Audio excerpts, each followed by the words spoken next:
SSC চেয়ারম্যানের বক্তব্য U turn, এখন বলছে আমরা দিতে পারি তালিকা, আর আগে বলেছেন যে আমাদের কাছে কোনো কিছু নেই।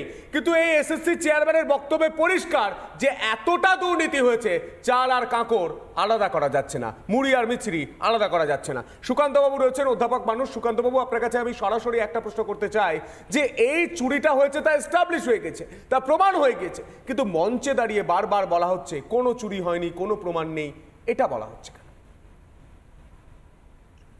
দেখো, শুধু ঘটনা হচ্ছে যে একটা যখন প্রাতিষ্ঠানিক দুর্নীতি হয় না, যেটা এক ধরনের দুর্নীতি, যেটা একসময় বহু জায়গায় হয়েছিল, কিন্তু এই দুর্নীতিটা রন্ধে রন্ধে হয়েছে। কারণ দেখো, এসএসসি তো রিকমেন্ডেশন অথরিটি, কিন্তু তোমার হচ্ছে অ্যাপয়েন্টমেন্ট অথরিটি, সেটা কিন্তু স্কুল সার্ভিস কমিশন। কিন্তু সর্বদিকে তুমি যদি বলো ক্যাবিনেট যে সুপার নিউমেরিক পোস্ট গুলো তৈরি করেছে, প্রত্যেকটা ক্ষেত্রে কিন্তু সরকার কোনো না কোনো ভাবে যুক্ত। এবং তারপরে যখনই এত বড় একটা রায় চলে আসছে, তারপর চাকরি হারদের পাশে থাকবে, তখন কিন্তু এসএসসি বোর্ডের সিদ্ধার্থ মজুমদারের চেয়ারম্যান বলছেন যে হ্যাঁ, আমরা এখন যোগ্য অযোগ্যদের মাপকাঠিটা বেঁধে দিতে পারি বা তাদের তথ্য দিতে পারি। এবার প্রসঙ্গ হচ্ছে যে এই ইউটার্ন কেন? কারণ প্রথম কথা হচ্ছে, যখন তিনি বুঝতে পারলেন যে প্রধানমন্ত্রী এর দায়ভার নিচ্ছেন, তখনই তার হয়তো কোনো জায়গা থেকে তার কাছে কোনো বড় একটা বিষয় বলেছেন আপনি খুব বড় একটা বিষয় বলেছেন সুকান্ত বাবু। আমি এই নিয়েই রুদ্রাঙ্কর কাছে আসবো। রুদ্রাঙ্ক, এই যে কথাটা আমরা দেখতে পাচ্ছি, যেটা বলে আমি সন্তুও শুরু করলাম, যে আমরা দেখলাম প্রধানমন্ত্রী বললেন, প্রধানমন্ত্রী বর্ধমানের জনসভা থেকে বললেন যারা চাকরি হারিয়েছেন, যারা যোগ্য, যাদের নথি রয়েছে, তাদের পাশে রয়েছে বিজেপি, এবং রাজ্য বিজেপিকে লিগ্যাল সেল তৈরির কথাও বললেন প্রধানমন্ত্রী। সেই জায়গা থেকে এবার কি খুব বড় একটা সাঁড়াশি আক্রমণ, একটা খুব বড়সড় চাপের মুখে এসএসসিকে ঢোক গিলতে হচ্ছে? দেখুন, আমাকে প্লিজ বলতে দেবেন। কথাটা হচ্ছে, আমি পরিষ্কার বলি যে এই দেশে যদি আমি প্রত্যেকটা অ্যাডমিনিস্ট্রেটিভ সিস্টেমকে বলি বা যে কোনোভাবে কেন্দ্রীয় সংস্থা বলি, দেখুন আমরা দেখেছি যে বিজেপির নেতা বলছে ইডি ঢুকে আসবে, সিবিআই চলে আসবে, মানে চলে যাচ্ছে। আমরা দেখতে পেলাম যে মানে নির্বাচন কমিশন কোনো একটা বিজেপির সাথেই রয়েছে, বিজেপির পক্ষেই চলছে।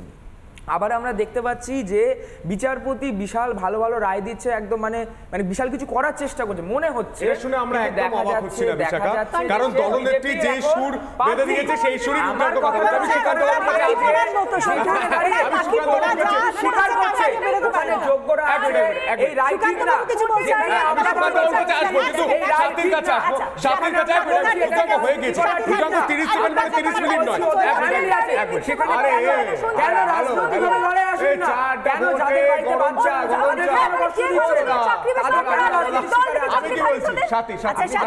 সাথী দেখুন, মানে আমরা একটা জিনিস জানি যে কোর্টে দাঁড়িয়ে মিথ্যা কথা বলা যায় না। হাইকোর্টে যে ওদের বয়ান ছিল সেই অনুযায়ী ওয়েমার শিটগুলো নষ্ট হয়ে গিয়েছে। আমরা দেখেছি সোশ্যাল মিডিয়ায় ঘুরে বেরিয়ে চপের ঠোঙা হয়েছে, ঝালমুড়ির ঠোঙা হয়ে গিয়েছে, ঘুগনির ঠোঙা হয়ে গিয়েছে। সেই মানুষগুলোই আবার ইউটার্ন, যেটা আপনারা বলছেন, তাহলে একটা প্রশ্ন যে কোথায় মিথ্যাটা বলা হচ্ছে, কোর্টকে কেন বিভ্রান্ত করা হচ্ছে?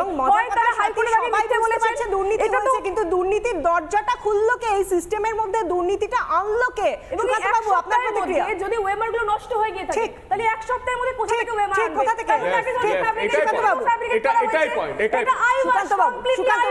একদম সাথী, তুমি বলো না এসব। শোনো, সুকান্ত বাবু বাইরে আছেন, রুদ্রাঙ্ক প্লিজ তাকে বলতে দিন। সুকান্ত বাবু, না, উনি যেটা বলছেন সেটা হাস্যকর। কারণ উনি বলছেন যে কেন্দ্রীয় তদন্তকারী সংস্থাগুলো তদন্ত করছে কোনো এক রাজনৈতিক দলের অঙ্গুলি এলোনে। কিন্তু আমার প্রশ্ন যেটা সবচেয়ে বড় প্রশ্ন, যে এই যে এসএসসি এত বড়, যেটা হচ্ছে আমাদের ফিজিক্যাল কপি ওএমআর শিট, এবং আরেকটা হচ্ছে যেটা মিরর কপি। এবার সেই মিরর কপি তার কাছে থাকার কথা, কিন্তু এসএসসির কাছে মিরর কপি নেই। এটা কিন্তু অত্যন্ত, মানে এই ঘটনাটা সন্তু মাথায় রাখা উচিত যে কিভাবে ম্যানিপুলেট করা হয়েছে ওএমআর শিটকে, এবং সেটা ভুলে গেলে কিন্তু চলবে না। একদমই সুকান্ত বাবু, এসএসসি নিজের কারখানায় ওএমআর শিট নতুন করে তৈরি করবে কিনা আমাদের জানা নেই।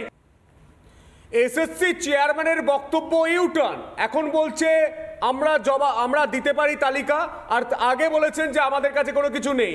কিন্তু এই এসএসসি চেয়ারম্যানের বক্তব্যে পরিষ্কার যে এতটা দুর্নীতি হয়েছে, চাল আর কাঁকড় আলাদা করা যাচ্ছে না, মুড়ি আর মিছরি আলাদা করা যাচ্ছে না। সুকান্তবাবু রয়েছেন, অধ্যাপক মানুষ। সুকান্তবাবু, আপনার কাছে আমি সরাসরি একটা প্রশ্ন করতে চাই যে এই চুরিটা হয়েছে তা এস্টাবলিশ হয়ে গেছে, তা প্রমাণ হয়ে গেছে, কিন্তু মঞ্চে দাঁড়িয়ে বারবার বলা হচ্ছে কোনো চুরি হয়নি, কোনো প্রমাণ নেই, এটা বলা হচ্ছে। দেখো শুধু ঘটনা হচ্ছে যে একটা যখন প্রাতিষ্ঠানিক দুর্নীতি হয় না, যেটা এক ধরনের দুর্নীতি, যেটা একসময় বহু জায়গায় হয়েছিল, কিন্তু এই দুর্নীতিটা রন্ধে রন্ধে হয়েছে। কারণ দেখো এসএসসি তো রিকমেন্ডেশন অথরিটি, কিন্তু তোমার হচ্ছে অ্যাপয়েন্টমেন্ট অথরিটি, সেটা কিন্তু স্কুল সার্ভিস কমিশন। কিন্তু সর্বদিকে তুমি যদি বলো ক্যাবিনেট যে সুপার নিউমেরিক পোস্ট গুলো তৈরি করেছে, প্রত্যেকটা ক্ষেত্রে কিন্তু সরকার কোনো না কোনো ভাবে যুক্ত। এবং তারপরে যখনই এত বড় একটা রায় চলে আসছে, তারপর চাকরি হারের পাশে থাকবে, তখন কিন্তু এসএসসি বোর্ডের সিদ্ধার্থ মজুমদারের চেয়ারম্যান বলছেন যে হ্যাঁ, আমরা এখন যোগ্য অযোগ্যদের মাপকাঠিটা বেঁধে দিতে পারি বা তাদের তথ্য দিতে পারি।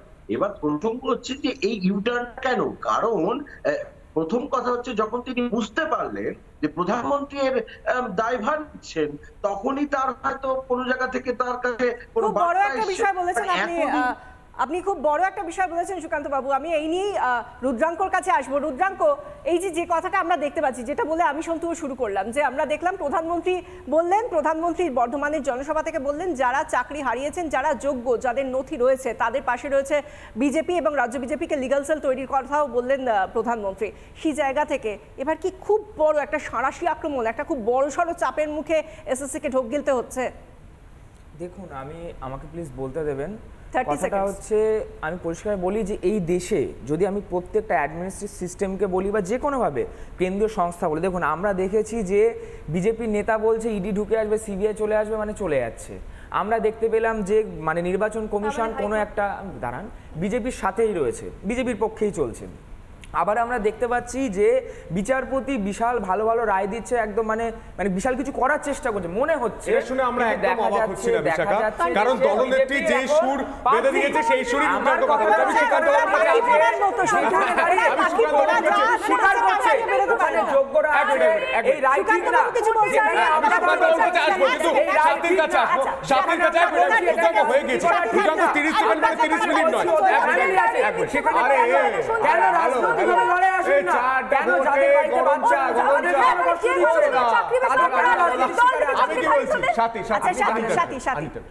দেখুন, মানে আমরা একটা জিনিস জানি যে কোর্টে দাঁড়িয়ে মিথ্যা কথা বলা যায় না। হাইকোর্টে যে ওদের বয়ান ছিল সেই অনুযায়ী ওয়েমার শিটগুলো নষ্ট হয়ে গিয়েছে। আমরা দেখেছি সোশ্যাল মিডিয়ায় ঘুরে বেরিয়ে চপের ঠোঙা হয়েছে, ঝালমুড়ির ঠোঙা হয়ে গিয়েছে, ঘুগনির ঠোঙা হয়ে গিয়েছে। সেই মানুষগুলোই আবার ইউটার্ন যেটা আপনারা বলছেন, তাহলে একটা প্রশ্ন যে কোথায় মিথ্যাটা বলা হচ্ছে, কোর্টকে কেন বিভ্রান্ত করা হচ্ছে?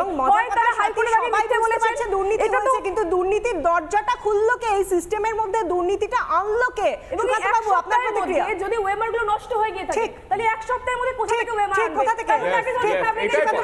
এটাই পয়েন্ট, এটাই সুকান্ত বাবু, একদম সাথী, তুমি বলো না এসব। শোনো, সুকান্ত বাবু বাইরে আছেন, রুদ্রাঙ্ক প্লিজ তাকে বলতে দিন। সুকান্ত বাবু, না উনি যেটা বলছেন সেটা হাস্যকর। কারণ উনি বলছেন যে কেন্দ্রীয় তদন্তকারী সংস্থাগুলো তদন্ত করছে কোনো এক রাজনৈতিক দলের অঙ্গ বিলোনে। কিন্তু আমার প্রশ্ন যেটা সবচেয়ে বড় প্রশ্ন, যে এই যে এসএসসি এত বড়, যেটা হচ্ছে আমাদের ফিজিক্যাল কপি ওএমআর শিট, এবং আরেকটা হচ্ছে যেটা মিরর কপি। এবার সেই মিরর কপি তার কাছে থাকার কথা, কিন্তু এসএসসির কাছে মিরর কপি নেই। এটা কিন্তু অত্যন্ত মানে এই ঘটনাটা সন্তু মাথায় রাখা উচিত যে কিভাবে ম্যানিপুলেট করা হয়েছে ওই মার্কশিটকে, এবং সেটা ভুলে গেলে কিন্তু চলবে না। একদমই সুকান্ত বাবু, এসএসসি নিজের কারখানায় ওএমআর শিট নতুন করে তৈরি করবে কিনা আমাদের জানা নেই,